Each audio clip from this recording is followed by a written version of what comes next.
Now we're recording. Now we're recording, okay. So great. Any other questions?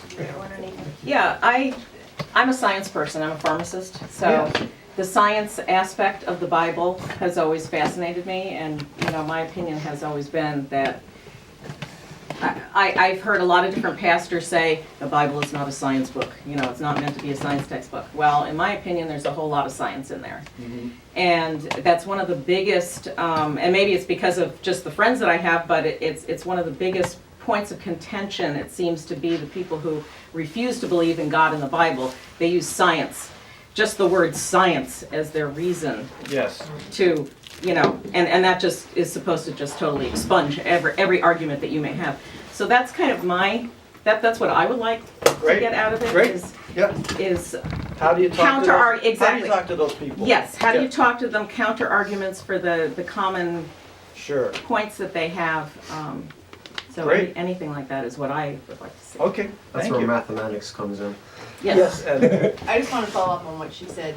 I have 3 daughters varying ages, and our middle daughter is already starting to ask a lot of questions about science. And I do think that, especially with kids raised in the church, when they go out and they go to secular colleges, if they go to secular colleges, the science argument, Oh, yeah. it really, really, really takes kids away from. And it starts in the elementary folklore. school. It now. does. I mean, You're that's, right. I mean, Sure, my it daughter's does, in right. 6th grade. Right. And my daughter's Yeah. in a Christian school now, but still it's, you know, she's questioning. And that I think for college students especially, I mean, that's Yeah. when you see the divergence from the church. Thank you very much, I appreciate that. Can you tell me your names again, because I'm very bad with names, so.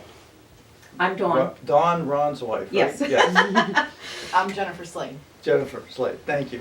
I mean, I'm gonna ask again because, you know, You can put names. there's too much stuff packed in my head, I don't think other stuff fits that well, but anyway, she calls me the absent-minded professor, but anyway. So yes, that's great, and I'd love to do that. I mean, that's like, somebody asked me that question, please, you know? So I love actually delving into and exploring and answering questions. Anybody else? I have one. Since this is an apologetics class, I was doing some work at a camp over the summer, and I wound up talking to a Muslim who was a Christian for 20 years and then turned to Islam. And I was very young in my faith, and I didn't know the Bible enough, so he basically took what he knew of the Bible and beat me left and right with it.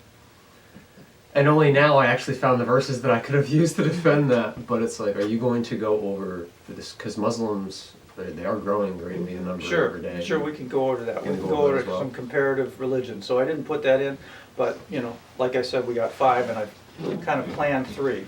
So the first one, thank you very much. Anybody else, just, if you can ask questions as we go along, but I just want to get a little idea. If anybody has anything specifically. So here's what I was going to do, and that clock doesn't work, so. What I was going to do is, today I was going to start with just a bit of an overview, and again, this is kind of, I'll be a little shorter, but the reliability of the Bible, because everything kind of stands on that. Is it reliable, is it not? And does it record what really happened historically or not? And I'm going to go through that and why that's important, and that's the first fundamental thing. And then next week, I'm going to do the problem of evil, because that's a big issue for a lot of people. And then the week after that, I'm going to do the Bible and science. And then I left 2 weeks open for like whatever's really most important, you know, that you guys would like to have me do. And I'm only going to start with things, because there's a lot, you know. There's a lot of great stuff, and it's like it seems to be top secret. Like nobody knows about this. So I'll tell you a little bit about myself first. I grew up in an Episcopalian church. I went to church. I didn't really like it that much, but I learned some Bible stories. But when I got a little older, I asked people in the church, "Why do you believe this? People die; they stay dead. Why do you believe this guy rose from the dead?" And all they could tell me was, "Well, you have to have faith." And that just irritated me, and I basically became kind of a hardcore skeptic. They don't have any reason for this; they just believe it. So I went into college that way, and a friend had sort of become a Christian, and he was really concerned about the fact that, of course, I was very hardcore skeptic. I wasn't a mean skeptic, but I was like, really, come on, tell me the truth. I didn't take any wishy-washy stuff. And he said, well, you got to go to this. You go to this seminar. This guy's coming to town. He's the dean of a law school. He's going to go through the evidence for Christianity. And I said, well, I'll hear that. So I was an open-minded skeptic. If somebody had something, I would hear it. So, but the weekend before that, on a Saturday when the thing was starting Monday, something just happened that changed my whole life. All of a sudden, all I can say is I was blind before that, and all of a sudden I was aware. God was real. He was holy. I'm not. I'm in big trouble.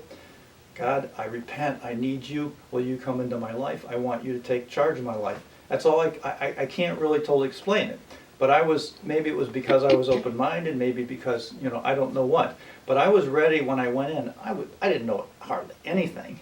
But I went in that Monday, and he went through all these evidences. And I was like, nobody told me. Wow, this is incredible. Everybody needs to know this.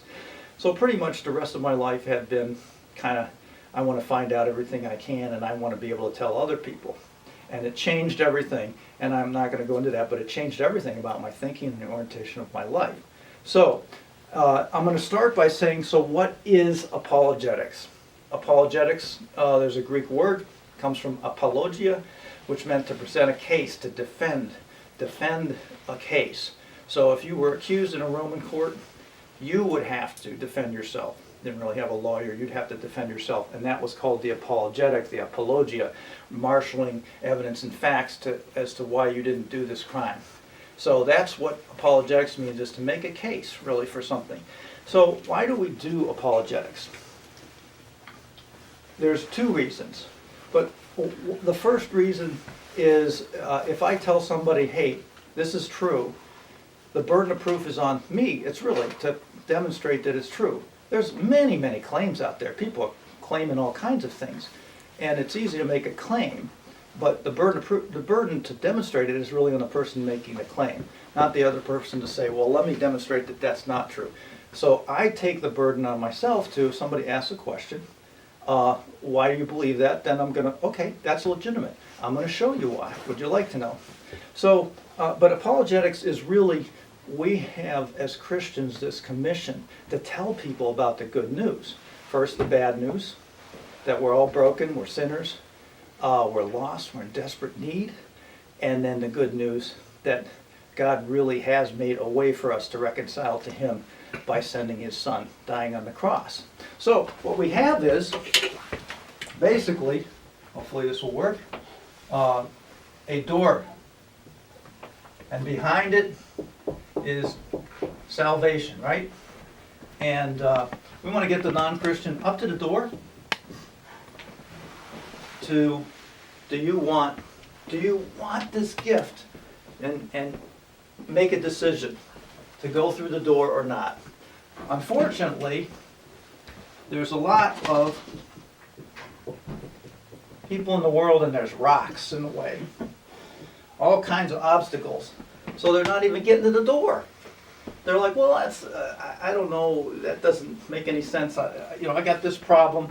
I've got, why is there evil in the world? Man, I can't, what about, science? I don't know. That's really, how could that really be true? The documents are really old. How can we, really trust them? All kinds of obstacles they might have in the way that's keeping them from getting up here. So this is the goal, though, and you want to keep your mind on the goal. I got a lot of information, but I'm not going to say, hey, guess what? Do you know about the Grand Canyon and the flood? It's like, if they aren't thinking about that, if that's not a problem for them, forget it. We want to get them here as fast as possible. So that's, and that's what apologetics is basically, removing these obstacles, right? So that everybody can get there to actually make this decision. Now, they might not make that decision. I might answer a whole bunch of questions. I might show them, look, this is very reasonable. This is really true. And I've had a lot of instances where people actually will say, well, I still can't do that. I don't really want to do that. So, but at least you've removed all the obstacles so that they actually can kind of come face to face and know the reason you're making a decision. None of these things are really keeping you away. So that's what apologetics is about. So it's also another purpose because in my own faith, I've had a lot of struggles and like, why is this happening? What's going on? Wait a minute, God, are you really real? I would say the biggest challenge to my faith has been, I'm sorry to say it, but has been people who call themselves Christians who aren't acting like it. They would say, well, wait a minute, if this is real, wouldn't you have been affecting their lives and changing them? And so it's kind of confusing to me, and that's been the thing that's made me stumble the most. I call that maybe the biggest anti-apologetic for me personally. But I always have to go back to, wait. What is, this is really true, this really happened, this is really, I know it's true. So I have to always go back to that. And I'm sure the disciples had to do that too. They had to go back to, wait, no, I really did, this really happened, I really saw this, yes it was. And they would continually tell people, I saw him, I touched his hands, I was there. So they had to go back to that, because I'm sure they had a lot of instances where, it was really challenged. They really had to have a foundation. So that's the other reason. Two reasons, one for believers, but the most important one I think is for unbelievers. So what we're going to do is, people will ask, just to make sure I have time here, but people will ask often about, well, okay, even if I present a lot of good evidence and it's really very good evidence, and they'll say, well, but this is such a big question.